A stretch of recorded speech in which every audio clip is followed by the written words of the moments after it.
Vous avez sûrement déjà entendu aux nouvelles qu'un dangereux astéroïde était passé proche de la Terre et qu'on l'avait échappé belle. Des astéroïdes qui s'approchent de nous, il y en a constamment et de toutes les tailles. Mais aucun ne nous menace. Par exemple, fin avril, on a suivi de près la trajectoire d'un gros astéroïde de plus d'1 kilomètre de diamètre.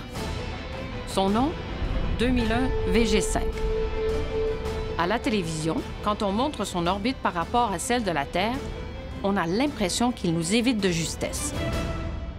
Mais c'est une illusion, parce qu'on triche avec les échelles. En réalité, les objets ne nous frôlent pas vraiment. La plupart passent à des millions de kilomètres. L'espace est immense et à peu près vide. Pour vous donner une idée, plaçons la Terre ici, à gauche de l'écran, et la Lune à l'autre bout. C'est la distance Terre-Lune. À cette échelle, on ne voit pas l'astéroïde 2001 VG5 parce qu'il est trop petit. Et de toute façon, il n'apparaîtrait même pas à votre écran car il est passé beaucoup plus loin, à 52 fois la distance Terre-Lune. Clairement, on n'avait rien à craindre. N'empêche qu'il y a des astéroïdes qui nous atteignent quand même. Et vous en avez probablement déjà vu. Quand un astéroïde de moins d'1 mètre pénètre dans l'atmosphère, il se désintègre. Il devient une étoile filante. La Terre est bombardée de poussière cosmique. Elle en absorbe en moyenne 100 tonnes par jour.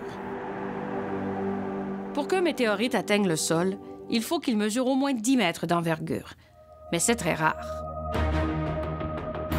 C'est arrivé en Russie, en 2013. Un rocher de 20 mètres a plongé dans l'atmosphère et a explosé à quelques kilomètres du sol. Sa désintégration a provoqué une onde de choc qui a fait éclater les vitres et blessé plus d'1 millier de personnes. Mais quand il est arrivé au sol, il n'en restait plus grand-chose. À notre connaissance, dans l'histoire de l'humanité, personne n'a été tué par un météorite. Mais à l'échelle géologique, on sait qu'il y a eu des impacts majeurs. Environ tous les 1000 ans, la Terre est frappée par un astéroïde d'une centaine de mètres. Et aux millions d'années se pointe un astéroïde de plus d'1 kilomètre. Ces mastodontes laissent d'immenses cratères dans le sol, comme celui de Manicouagan. Et ça affecte toute la planète. L'exemple le plus connu, c'est celui qui a mené à l'extinction des dinosaures, il y a plus de 65 millions d'années. L'objet qui a frappé la Terre faisait au moins 10 kilomètres. L'impact a soulevé une quantité phénoménale de poussière. Le ciel s'est obscurci, les plantes sont mortes, l'écosystème s'est transformé. Graduellement, les dinosaures ont disparu, tout comme les 3/4 des espèces vivantes de la Terre. Heureusement pour nous, la probabilité que de grands astéroïdes frappent la Terre est infime. Et de toute façon, on les verrait venir de loin.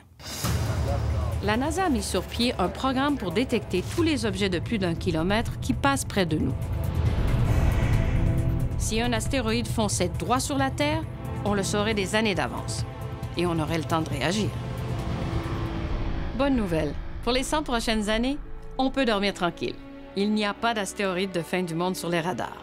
Et advenant une telle menace, c'est quand même rassurant de savoir qu'aujourd'hui, grâce aux avancées technologiques dans l'espace, on ne risque pas de finir comme les dinosaures. En tout cas, pas à cause d'un météorite. Ici Julie Payette. Longue vie et prospérité.